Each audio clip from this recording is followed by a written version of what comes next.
Premier Planet, welcome to a special video presentation of the Premier Planet podcast, episode number 5. I'm Justin Barlow with Rockin, Randy Ritchie, Premier COO. Rand, what's going on? You sound like you've had better days. Oh, I'm trying to fight this flu. It's influenza A.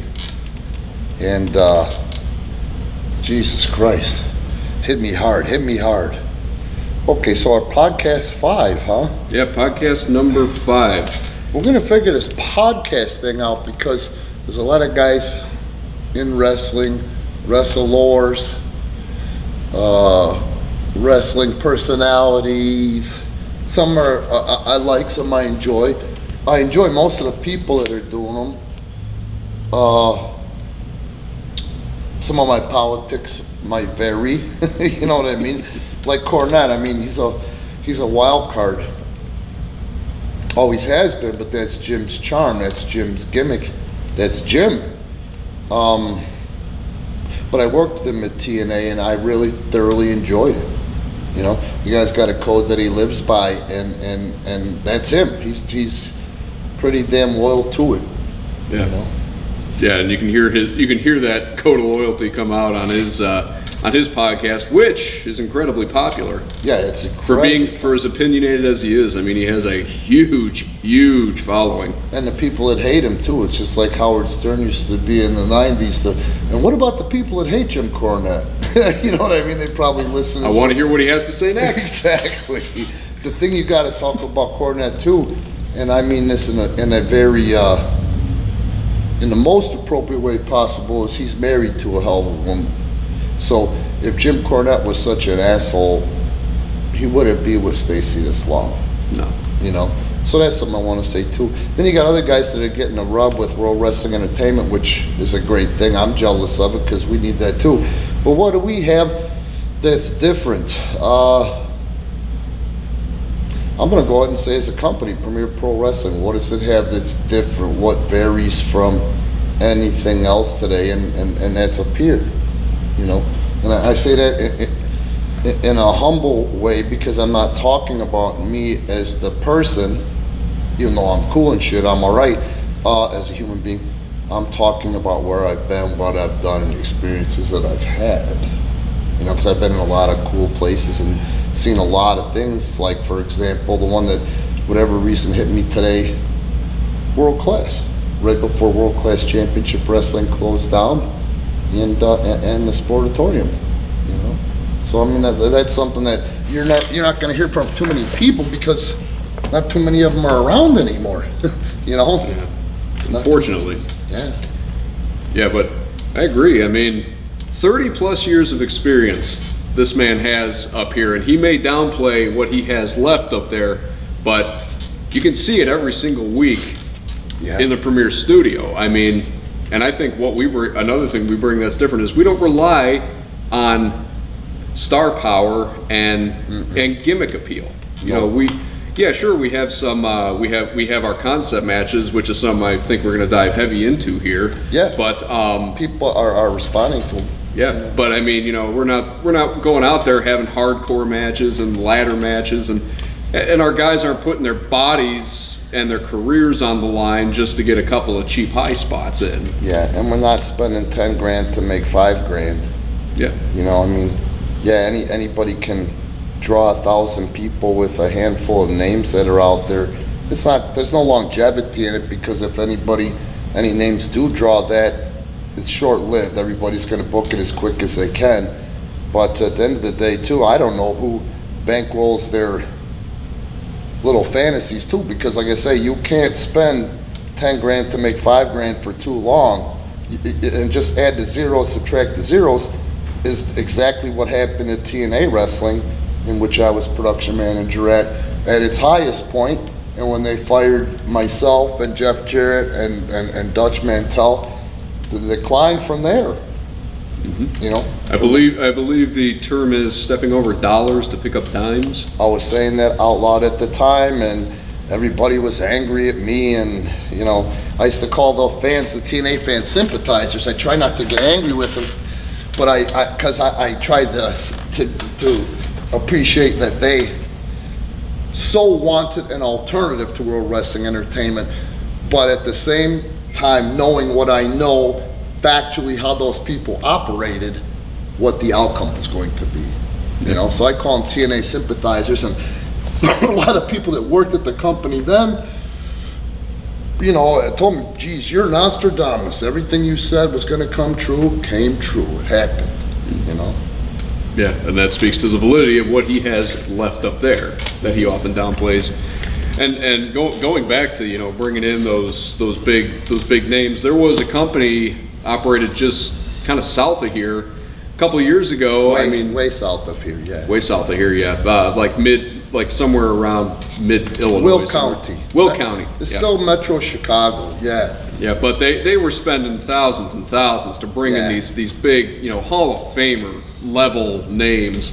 And a couple of years ago, they ended up closing their doors because they were stepping over dollars to pick up dimes. They were shelling out so much money. Carter, you know, when I was at TNA Wrestling, they hired me to do a job, and you know, if you don't want to know, don't ask.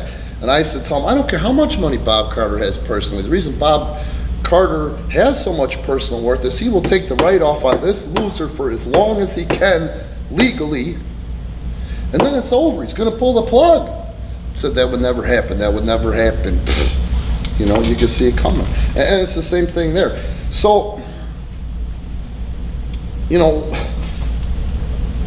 the people, the differences between then and now are people are still clamoring for that viable alternative. Fans are still clamoring for competition base, which they were promised with AEW. And I'm not going to rip on AEW. You know, yeah, it could be easy. It's easy, you know, but in the same token, you got people who say, well, who is he anyway, you know?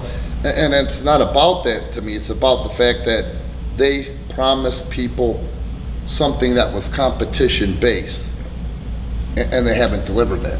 Right. You know, they all the guys that they're using, Cody included, were based on the Japanese style wrestling.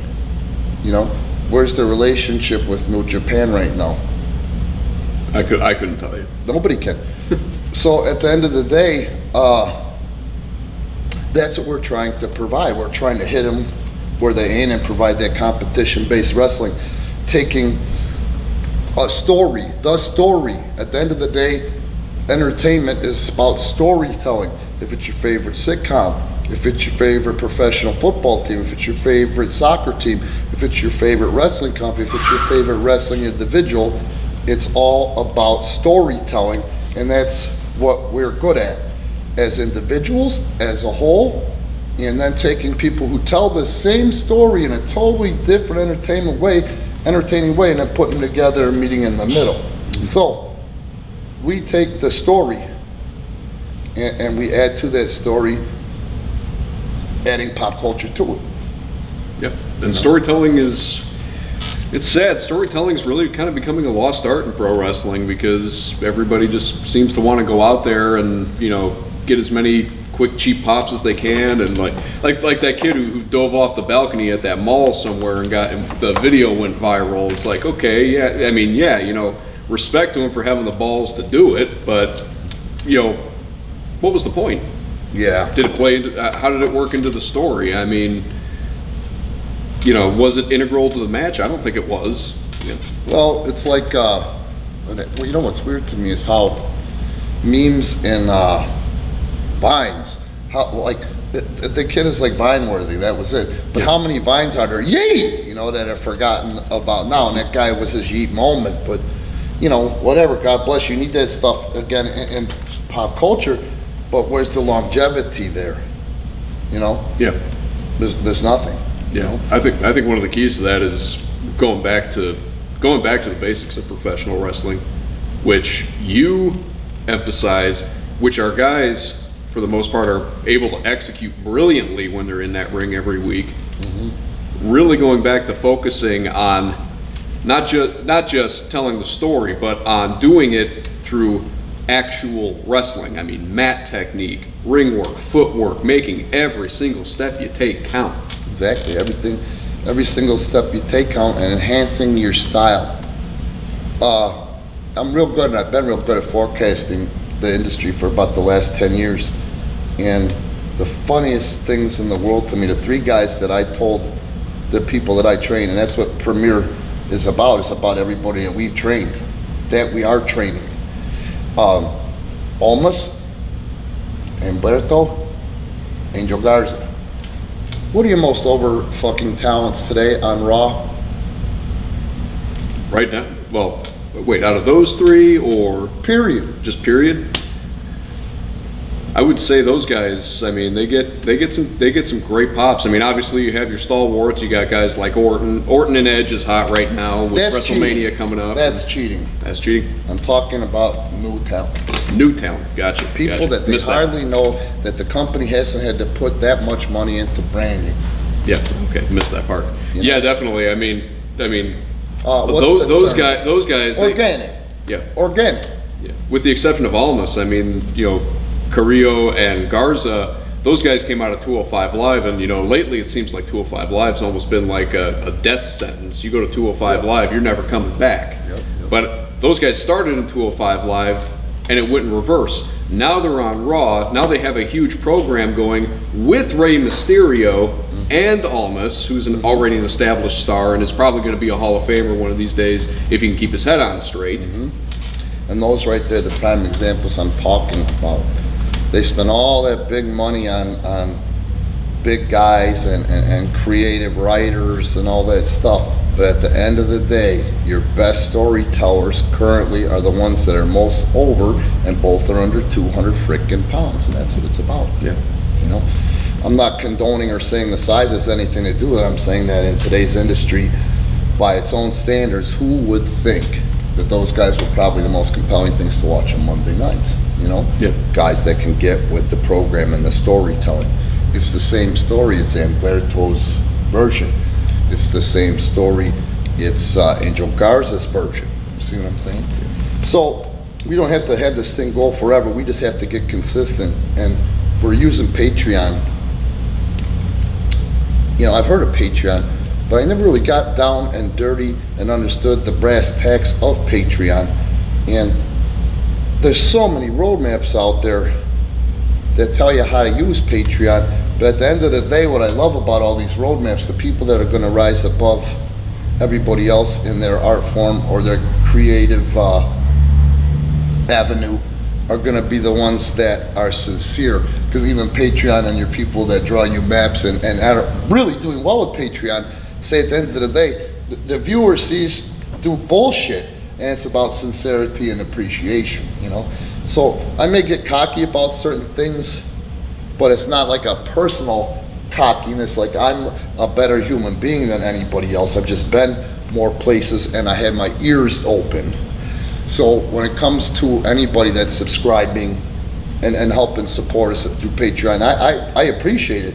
If it's fans that buy a ticket, if it's fans that buy a t-shirt, if it's fans that subscribe to our pivot share to watch our wrestling, I appreciate it. I mean, even if it's somebody that doesn't spend a dime, that hits like and subscribes on our YouTube channel, we appreciate it.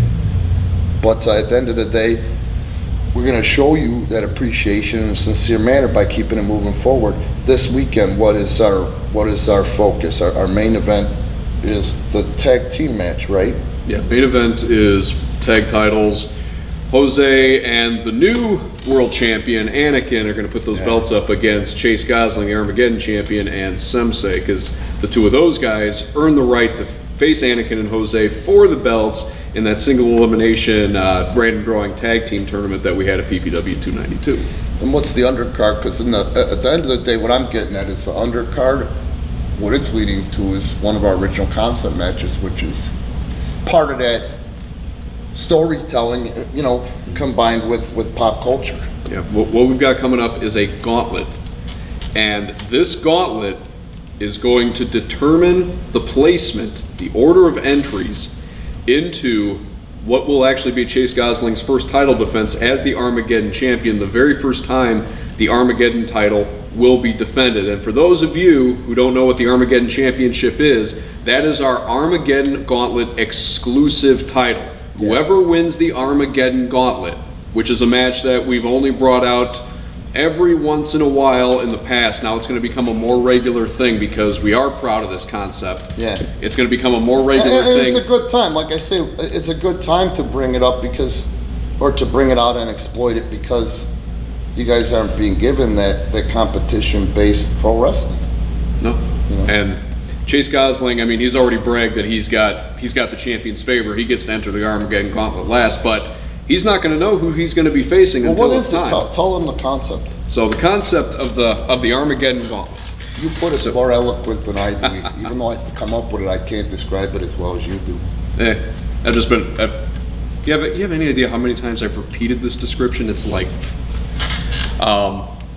the concept of the Armageddon Gauntlet is taking a regular gauntlet match where two guys start, one guy gets eliminated, another guy comes in to take his place, so on and so on and so on until you got two left. Randomly drawn. Yeah, randomly drawn. And then at the end, the last man standing is your winner. Mm-hmm. What we've done with the Armageddon Gauntlet, and particularly for this Saturday, is in order to determine placement in the gauntlet.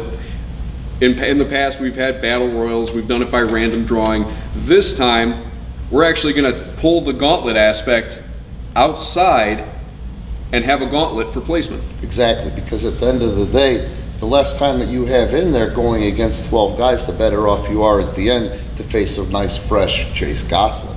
Mm-hmm. But in the same token, you got them little engines that could, i.e. Anakin, you know what I mean, that could actually wrestle through 10 guys to get to Gosling. Absolutely. You know what I mean? Absolutely. But what the gauntlet actually is it's a gauntlet that's performed with the guys outside the ring serving as lumberjacks. Yeah.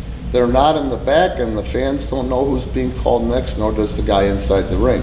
So you can use those guys to your advantage when you throw your opponent out over there and get the shit knocked out of him and throw him back in. I think even last time we did it, some guys used that and let him do the work for him, i.e. Connor Core. Yeah, I think we had 3 countouts last time. Connor used that to his advantage, and then Anakin and Jose were facing each other, and both had the lack of fortune to fall in. I beg to differ about countouts. When you say countouts in indie wrestling today, or independent wrestling, what is perceived as independent wrestling, that's a bozo no-no because the fans see it as nobody wants to do the job or they're being lazy. No.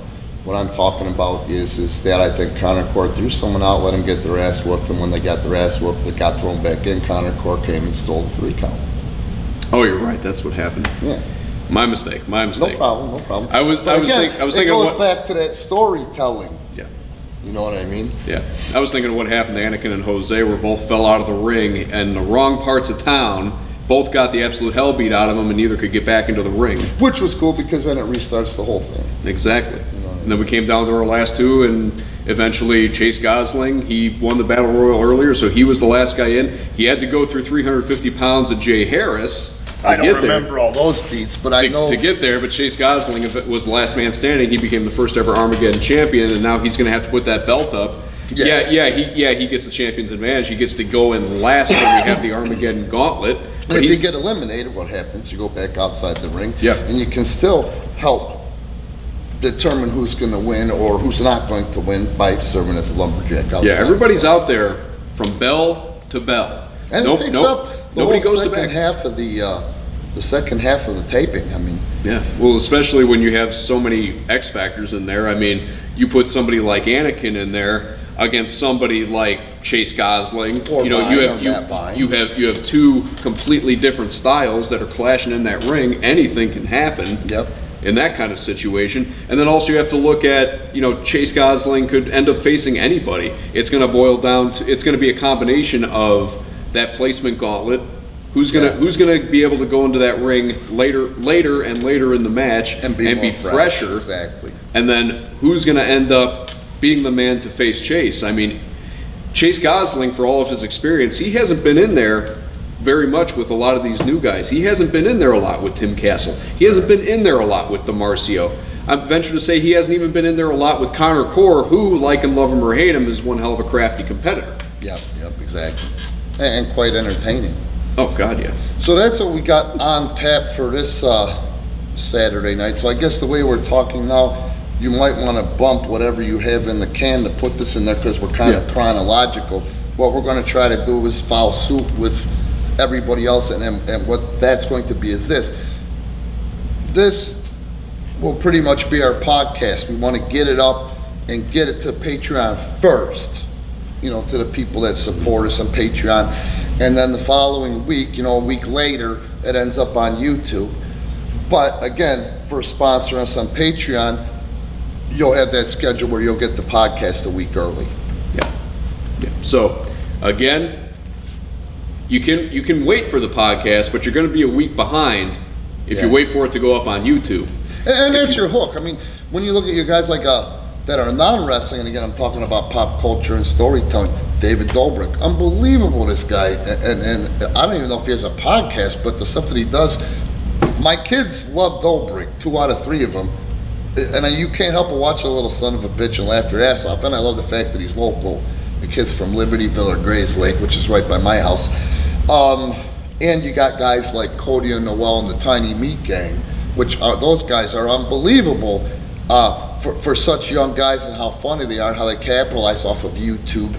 And since YouTube pulled the plug on most of their income, how they rely on Patreon, and it works real well for them. The other thing is, on a monthly basis now, we're also going to be taping on a Friday. So anything we tape on Fridays are going to be part of that Patreon package, or part of the tiers, to where you'll be entitled to a match or 3 of those matches for this much, or the entire card for this much or this tier, along with the podcast every week, a week early. Yeah. So what we're getting at, folks, is we are taking our Patreon to the next level. We're going to start not only offering you more content, content a week early, along with our exclusive content. We're going to go from having just this one single $3 tier, which we just kind of use to test the waters a little bit. And now we're actually going to start building some different tiers to allow you access to a whole wide variety of different options. Obviously, the more you contribute, the more rewards you're going to get. But we'll have that first tier. I think right now we're thinking, like a podcast and maybe an exclusive match. And then as you go, that top tier eventually, as you said, when we do every Friday a month, those tapings are going to be Patreon exclusive, and you can get that entire Friday taping when we as part of your sponsorship. When we launch these multiple tiers on our Patreon at that highest level, you can get these Friday tapings in their entirety, and they're not going to be available anywhere else. They're not going to be on YouTube. They're not going to be on demand. Make it worth your while. Absolutely. Make it valuable to you, and really try to be something, and somebody who grabs the ball and runs with it with sports entertainment or wrestling and Patreon. I saw something really cool, and I don't know, weigh in with your thoughts, get in touch with us if you want to.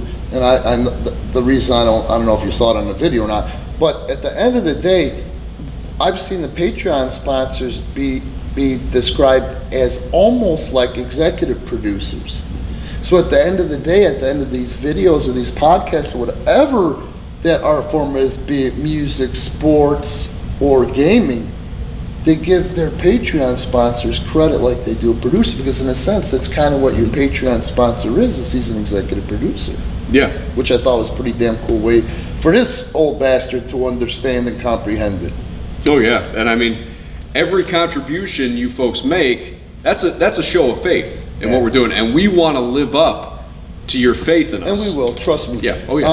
All my relationships, be it friends, family, romantical, if I decide to have those or not, I promise everybody that I'm going to meet you halfway, but I always meet more than halfway. So trust me, stick with us. This is really going to be good, exciting, and you're going to see some things that I think that you'll appreciate, and I know you definitely won't get anywhere else, because at the end of the day, this isn't about my ego. And we're still going to have, episodes of the podcast with your favorite PPW stars. This coming Monday, March the 2nd, I sat down and did a really cool double interview with Jose and Anakin. And that's going to be one to hear. You folks are going to want to hear that one. We're going to send you out those exclusive matches. Again, full Friday tapings when we do Fridays every single month. You'll get those exclusively on Patreon. All right, let's wrap it up. All right. All right, Mr. Influenza A here's getting cranky. So cranky, that's an understatement. So just to wrap it up, we want to say thank you. We want to say thank you for showing your faith in us by supporting us on Patreon. And we want to say, please just sit tight. We're going to have so much more coming your way to make it worth your while. We're going to have those different tiers that you can sign up for. And we're going to give you a return on your investment. And that's a guarantee. And enjoy. Exactly. That's what it's about. It's all about enjoyment. We'll see you folks out there.